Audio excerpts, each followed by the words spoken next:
Hello everyone, welcome back to the channel স্বাদে আহ্লাদে একসাথেতে। আজ আমরা চলে এসেছি দোহার অন্যতম বিখ্যাত এবং অসাধারণ একটি জায়গায়, ন্যাশনাল মিউজিয়াম অফ কাতার।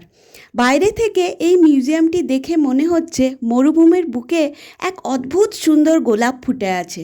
এখানে আমরা কি কি দেখলাম, এখানকার ইতিহাস, এসব নিয়ে সাজিয়েছি আজকের ব্লগটি। ফরাসি স্থপতি জন নুভেল কাতার মরুভূমির প্রাকৃতিক ডেজার্ট রোজ নামক ক্রিস্টাল থেকে অনুপ্রাণিত হয়েই এই মিউজিয়ামটির নকশা তৈরি করেছিলেন। 2019 সালে এটি আনুষ্ঠানিকভাবে সবার জন্য উন্মুক্ত করা হয়। এটি অসাধারণ সুন্দর এক কথায়। মিউজিয়ামের ভেতরে মোট 11টি গ্যালারি রয়েছে, যা থেকে আমরা প্রথমত কাতারের সূচনা ও এখানকার প্রাকৃতিকালীন ইতিহাস, দ্বিতীয়ত এখানকার ঐতিহ্যবাহী সংস্কৃতি ও মুক্তা সংগ্রহের সময়কাল এবং তৃতীয়ত আধুনিক কাতারের উত্থান সম্পর্কে জানতে পারি। যদিও আমরা এখন মোট 4টি গ্যালারি এক্সপ্লোর করতে পেরেছি, বাকিগুলি জানি না কোনো কারণে বন্ধ ছিল। এই মিউজিয়ামে শুধু পুরনো জিনিসপত্রই সাজিয়ে রাখা হয়নি, বিশাল বিশাল সব স্ক্রিনে লাইট, সাউন্ড এবং দুর্দান্ত ভিজুয়াল প্রজেকশনের মাধ্যমে ইতিহাসকে যেন জীবন্ত করে রাখা হয়েছে। এই জাদুঘরের সবচেয়ে মূল্যবান এবং আকর্ষণীয় প্রদর্শনী হলো বারোদার মুক্তার গালিচা, আর এটাই আমরা দেখতে পাইনি। এই গালিচায় নাকি 15 লক্ষাধিক প্রাকৃতিক মুক্তা এবং প্রচুর হিরে রুবি বসানো আছে। যেহেতু এই মিউজিয়ামটি বিশাল জায়গা জুড়ে তৈরি হয়েছে, তাই প্রায় 1.5 কিলোমিটার পথ হেঁটে হেঁটে পুরো মিউজিয়ামটি ঘুরে দেখতে হবে। অবশ্য ঘুরে দেখার জন্য গাড়ির ব্যবস্থাও আছে।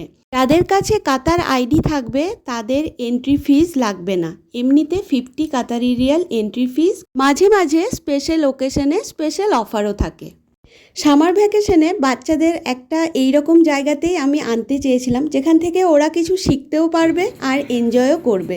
তো এখানে আসা আমাদের একটা ওয়াইজ ডিসিশনই হয়েছে, কারণ আমার ছেলে মেয়ে দুজনে দুরকম বয়স হলেও ওরা খুব এনজয় করেছে, আর এই জিনিসটা আমরা ভীষণ এনজয় করেছি। এটা বেশ ভালো। দেখো, এই দিকে হাতের করে প্রেস করলে উল্টো দিকে আমার হাতের ছবি ফুটে উঠবে, বা যদি এখানে নিজের ফেস এইভাবে দাও যেরকম আমার ছেলে দিয়েছে, উল্টো দিকে দেখো এই ধরনের একটা স্ট্রাকচার ক্রিয়েট হচ্ছে। তো এটা বেশ স্যাটিসফাইং, খুব ভালো লাগছিল। দেখে যাও, মুখের দাঁতগুলো ফুটো হয়ে গেছে।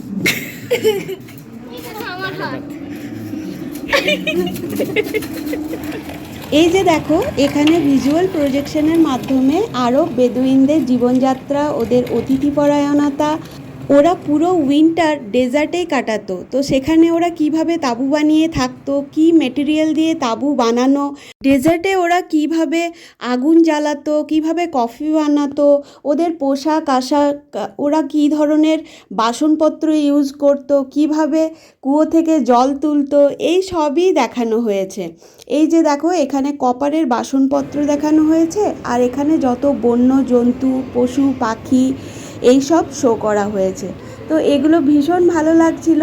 আর এই যে বিশাল বড় এক উট পাখি দাঁড়িয়ে আছে, তার কাছে দাঁড়িয়ে আমরা বেশ কয়েকটা ছবিও তুললাম, ভালো লাগছিল। পুচুমা তো ভীষণ এনজয় করছিল।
তো আমাদের মিউজিয়ামের যে কটা গ্যালারি খোলা ছিল সেগুলো সব দেখা হয়ে গেছে, ভীষণ ভালো লেগেছে। বাইরে বেরিয়ে এসে দেখলাম এখানে বেশ কয়েকটি শপ রয়েছে যেগুলোতে নিজেদের ইচ্ছে মতো সুভেনিয়ার কিনে নেওয়া যেতে পারে। তো আমাদের এগুলো দেখে ভীষণ কস্টলি মনে হয়েছিল, সেই জন্য আমরা সেরম কিছু কিনিনি। তবে হ্যাঁ, ঘুরে দেখতে অবশ্যই ভালো লাগছিল। এই যে ইনি হলেন শেখ আবদুল্লাহ বিন জাসিম আল থানি। এনারই ঐতিহাসিক প্রাচীন প্রাসাদে এই মিউজিয়ামটি নির্মিত হয়েছে। তো পুরো মিউজিয়াম আমাদের ঘোরা হয়ে গেছে, এখন বাজে 2টো। বেশ খিদে পেয়েছে, তাহলে চলো এরপর আমরা আরেকবার এই সুন্দর মিউজিয়ামটিকে দেখে বেরিয়ে পড়লাম। চলে এসেছি কাঠি কিংয়ে রেস্তোরাঁতে। কলকাতার বিভিন্ন পপুলার স্পট আমাদের ইমোশনকে ফ্রেমবন্দি করে রাখা হয়েছে, সেজন্য এখানে আসতে ভীষণ ভালো লাগে। চলে এসেছি একদম শেষ পর্যায়ে। যদি তোমাদের এই ব্লগটি দেখতে ভালো লাগে কমেন্টে জানিও, আর চ্যানেলটিকে সাবস্ক্রাইব করে দিও, লাইক করো।